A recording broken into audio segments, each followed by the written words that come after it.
Scholars in the Middle Ages were committed to the use of logical argument in the pursuit of truth.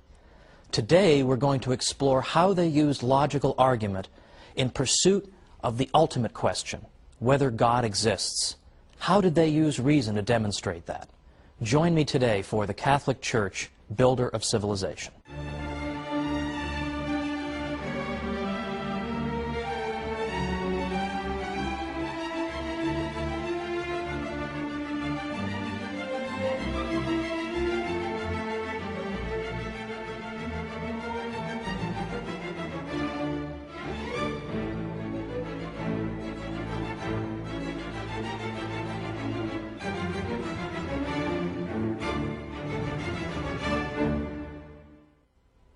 Welcome to the Catholic Church, Builder of Civilization.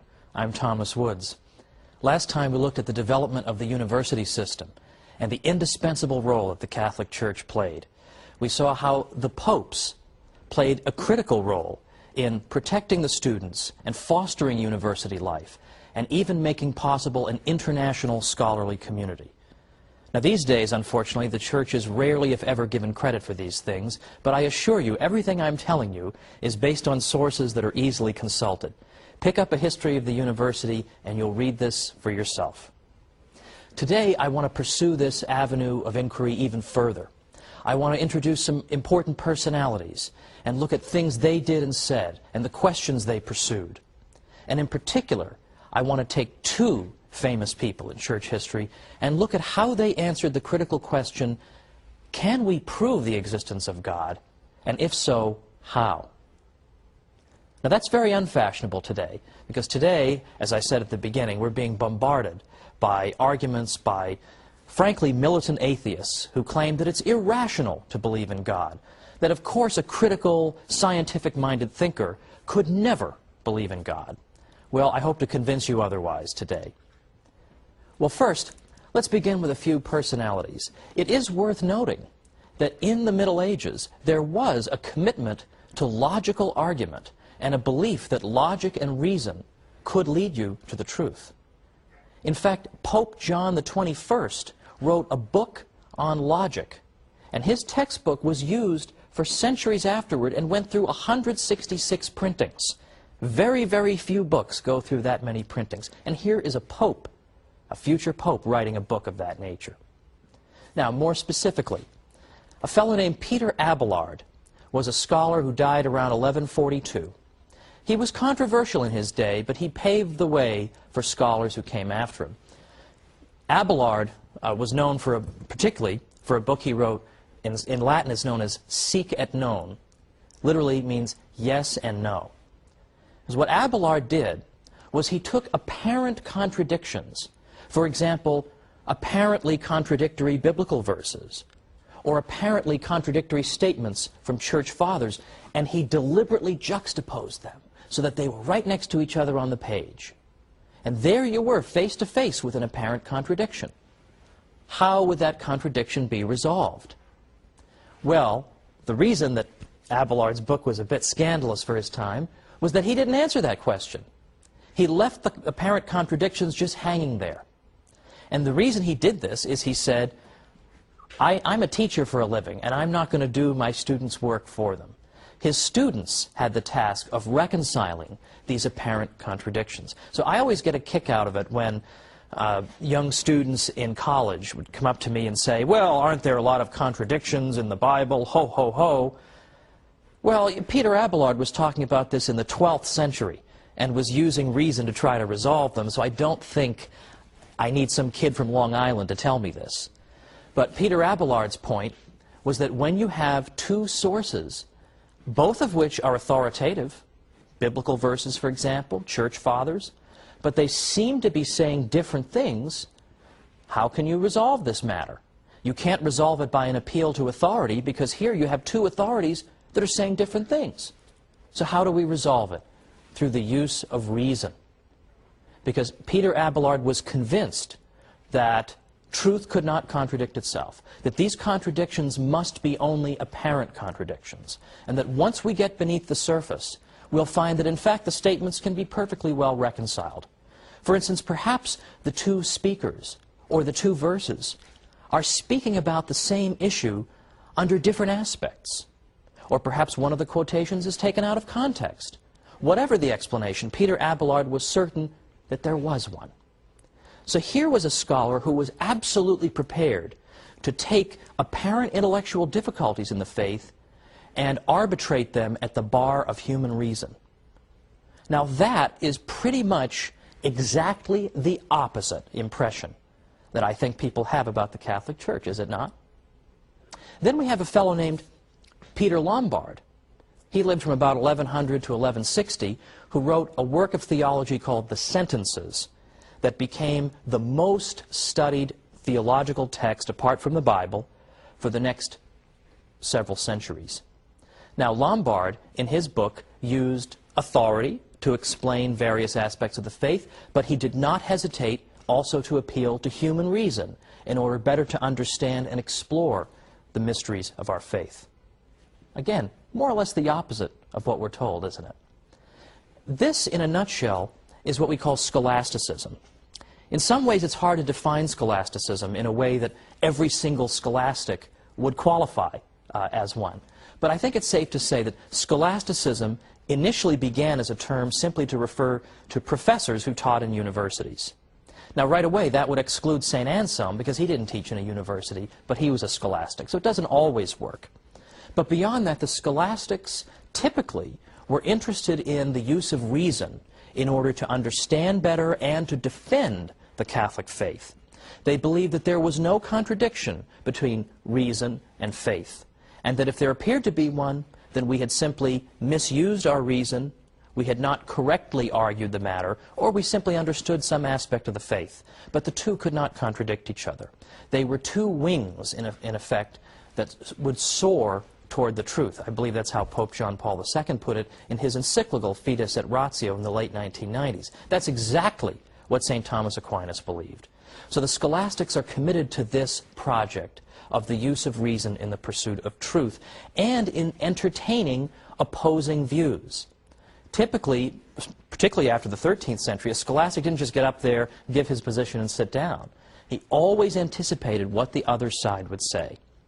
And as I said, St. Thomas Aquinas was so generous to his opponents that he would not only explain their position very persuasively, but he would sometimes think of arguments that his own opponents hadn't even thought of, and he would come up with those arguments and say, here, you can have these arguments, but I'm going to answer those too. That's typical of scholasticism. Well, let's look at a well-known early scholastic, a figure we've looked at briefly already, St. Anselm. He's a very early scholastic. He dies around 1109. St. Anselm was interested in this question. Does God exist, and can we prove that God exists? Now, it's true, over the course of his career, St. Anselm asked and answered a great many questions. But this one, perhaps more than any other, established him as a philosopher, because even if people didn't accept his argument, from then on, people at least had to reckon with it, one way or the other. You had to at least show why you didn't agree with him. St. Anselm, in effect, argued as follows. It's just a very few steps that he took to try to prove through reason alone that God exists. And his first claim is as follows, that regardless of whether you agree with me that God exists, we can certainly agree on a definition of God. God is the greatest conceivable being. God is that than which nothing greater can be conceived. That was how he put it. So there's our first statement. God's the greatest conceivable being. Our second statement is the greatest conceivable being has to be absolutely perfect, has to be perfect in every way, has to possess every possible perfection. I don't think that's particularly controversial. That follows from the first statement. Now, the third statement goes like this. It's more perfect if you exist both in reality and in the mind than if you exist only in the mind. Now, that might sound a little tricky, so I'll give you a good example. Suppose you're thinking in your mind about a hot fudge sundae, but it doesn't exist in reality. There is no hot fudge sundae in the room. It's only in your mind. I think we would all agree that that hot fudge sundae is not as perfect as a hot fudge sundae that is both in your mind and right on the table in front of you. it has a perfection by existing in the world that the imaginary Sunday does not have. Well, what does this have to do with God? Well, what St. Anselm is saying is, suppose God exists only in our minds. He's just a figment of our imagination, like the non-existent hot fudge sundae. Well, then that being is not as perfect as a being who existed both in our minds and also in reality. Now, his next step, in effect, is, therefore God exists. Now, it might seem like he's maybe skipping a few steps here. How does he get there? Well, his point is, if we've said that God's the greatest conceivable being, he has every possible perfection, and one perfection is to exist in reality, the greatest conceivable being would have to have that perfection. He would have to exist in reality, or he wouldn't be the greatest conceivable being if he were only in your mind. But we already agreed that he is. Therefore, God exists. Now, in effect, what St. Anselm is saying is that the existence of God is implied in the very definition of God. Once we unpack that definition, what do we find? We find that his existence is immediately implied. In the same way that if we really understand what the number 9 is, then what follows from the definition of 9 is that its square root has to be 3. Once we've fully understood the concept of 9, we understand its square root is 3. Well, likewise, once we fully understand the definition of God, we then see that part of his nature is to exist. He has to exist. Now, if you're thinking to yourself, well, I'm not so sure that one works, that seems a little bit slippery, I will point out that most philosophers have in fact rejected St. Anselm's proof. In fact, St. Thomas Aquinas rejected St. Anselm's proof, as a matter of fact. But there's always been, in the Western philosophical tradition, a minority tradition that has accepted Anselm's proof. And, in fact, very recently, a dear friend of mine, Bill Mara, who died in 1998, he taught philosophy at Fordham for decades. And he absolutely believed that Anselm's proof works. But whether you believe it or not, for our purposes, is not so important. What I simply want to show you is that Anselm and other Catholics were committed to the pursuit of truth through human reason. There is nothing scriptural in that argument from St. Anselm. He wanted to show that the human mind could solve this problem. Well, after the break, we're going to see how St. Thomas Aquinas solved this problem, and I think much more persuasively. So join me after the break.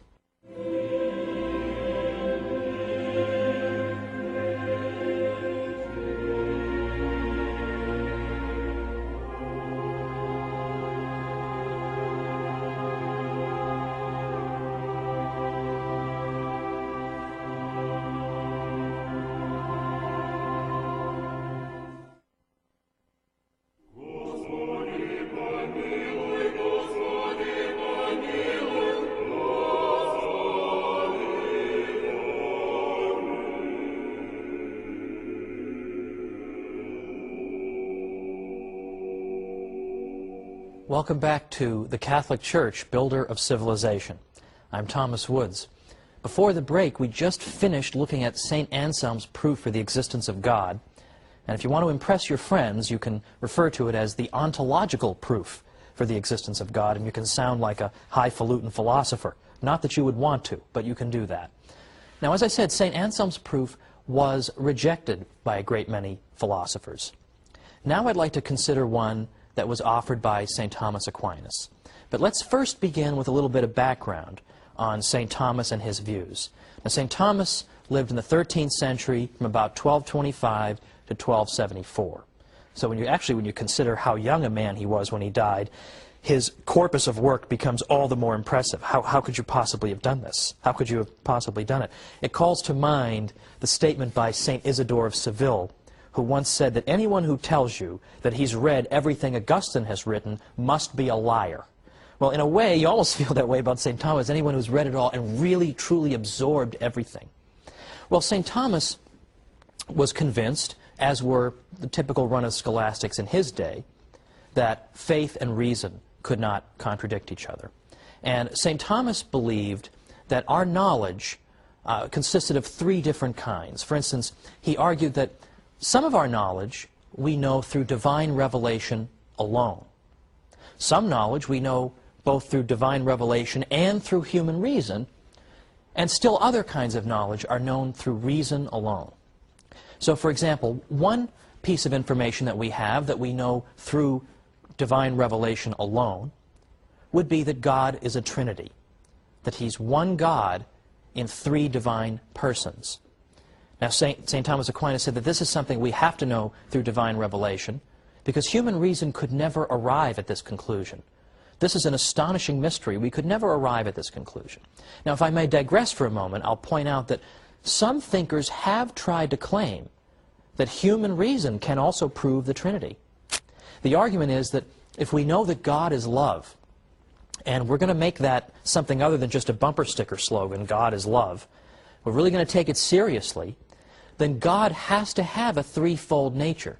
Because if He is love, that means we have to have within God the two who love, because love exists between two parties, and then love is fruitful. So there has to be a third party, in effect. There has to be the fruits of that love. That's why some theologians have sometimes pointed to the family, the human family of husband, wife, and child, as in fact imaging the Trinity, as a mirror into the divine economy. Economy, of course, in its Greek root, meaning household. Because, in effect, the husband and wife love each other, and the fruit of that love is their child. Well, that's neither here nor there, because the consensus is that the Trinity is not something that we can arrive at through strict proof. So that would fall under St. Thomas's first category. The second category, things we can know through divine revelation and through reason, would include, for example, some aspects of the moral law. I suppose reflecting on the subject of murder, just simply reflecting on it honestly, using your mind, you can probably arrive at the conclusion that murder is something people ought not to do. That even if God had never said anything about murder, you could probably draw that as a safe conclusion. Now, God has, of course, told us that we may not commit murder. And St. Thomas answered the question that you might ask, why would God tell us something that we could just figure out on our own using human reason? And one of St. Thomas's, I think, pretty good arguments in response to that is, the reason he does it is to make our lives a little easier. Because not everybody is a philosopher or has time to sit around 24 hours a day trying to deduce everything in the world through human reason. So God helps us. He tells us things that, yes, we could figure out on our own, but, well, some of us are too busy or blockheaded to do so, basically. The third area of knowledge is knowledge that is known through reason alone. And an example of that would be what causes rainbows. There's nothing in sacred scripture that explains to us what causes rainbows, and there's nothing in sacred tradition that explains it either. That we understand through the rigorous pursuit of reason. Well, now, getting back to St. Thomas, he poses the question whether God exists. Now, as I said, St. Thomas always anticipates his opponent's arguments, and he anticipates all of them. He even comes up with arguments they haven't thought of. So it's very revealing that when St. Thomas is trying to think of all the arguments against the existence of God, how many does he come up with? Only two. One of them is the existence of evil, and the other one is that the universe seems to run itself. It's like we don't need a God. It would be superfluous to posit the existence of a God. And in some ways, these are very much the same arguments that are still with us today.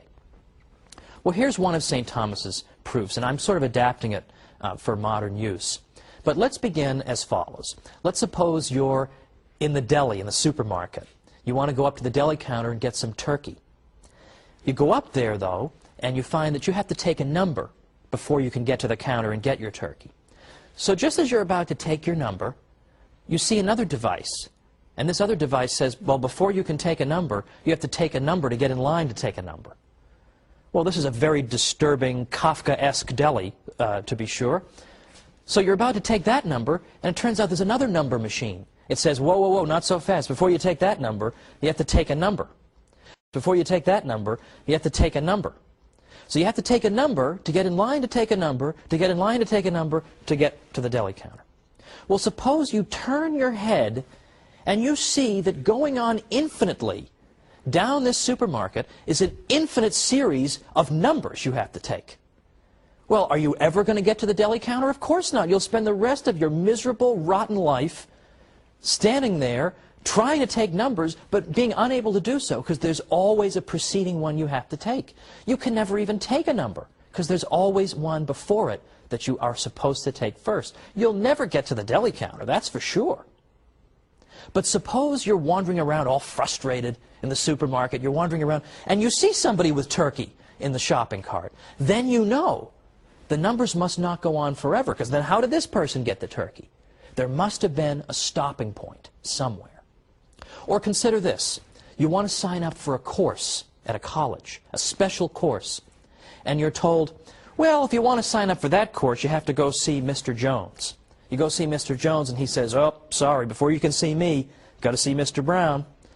Mr. Brown says, before you can see me, got to see Mr. Johnson. You say to yourself, what in the world? Obviously, I don't need to take this course. It's going to drive me insane. You'll obviously never get in there because there's always somebody earlier you have to get permission from before you can do it. But suppose you see somebody enrolled in that course. Then you know there must not be an infinite sequence of people you need to get permission from, because then how did this person get in there? Now, what does this have to do with the existence of God? We have a basic insight as human beings that every effect has a cause. Nothing just exists on its own. Nobody goes down to the beach and says, oh, this sandcastle must have just been randomly created by the movement of the waves, or it existed from all time, or my watch here.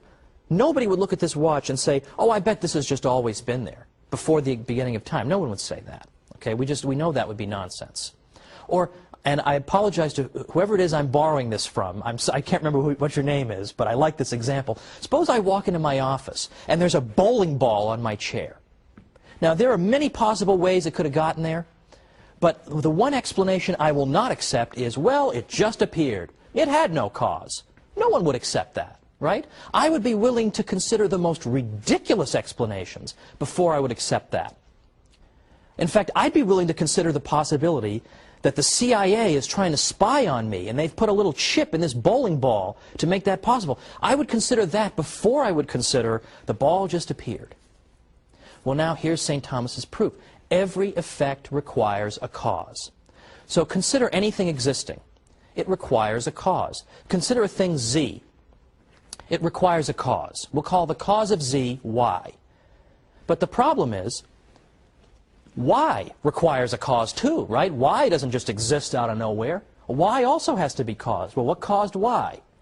Well, we'll say X caused Y. But then we're back to the same problem. What caused X? X isn't just self-existing. Every effect requires a cause. So what caused X? Let's see. W. Okay, I guess you can probably see where I'm going with this. W caused X. And then we keep on going because that doesn't solve the problem either. Because then what caused W? So what St. Thomas is saying is, suppose you have an infinite series of causes in which Z is caused by Y, but Y is caused by X. X is caused by W. W is caused by V. And this just goes on and on forever. If that were true, then nothing would exist. Nothing would exist because before anything could exist, it would be awaiting a cause for its existence. But that cause doesn't yet exist because it requires a cause. And that cause doesn't yet exist because it's awaiting a cause. If everything is always awaiting a previously existing cause, the sequence of causes could never get started. It would be like waiting to try to get turkey at that hideous deli. It just goes on forever. You can never get it started. You can never get that number to get started. It just goes on forever. You'd never get any turkey. And in this case, nothing would exist in the world. But look around you. Things do exist. Okay? Things do exist. The TV you're watching this on exists. All these things do exist. So the series of causes cannot logically go on forever. There must be a stopping point. There must be something that exists entirely outside the causal sequence that gets this relationship going, that begins to cause the next thing, which causes the next thing, which brings all the things we see into existence. And St. Thomas says, this cause must be God. Now, some people will say, well, then what caused God? Well, that actually shows a complete misunderstanding of the argument.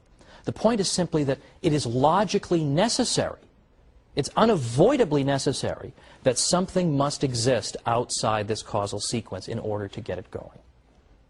Now, I don't think that's a dumb guy argument, right? I find that an overwhelmingly persuasive argument. And I used to explain it to my students when I taught history in New York and I taught Western Civ. I used to do this. It's a legitimate historical point.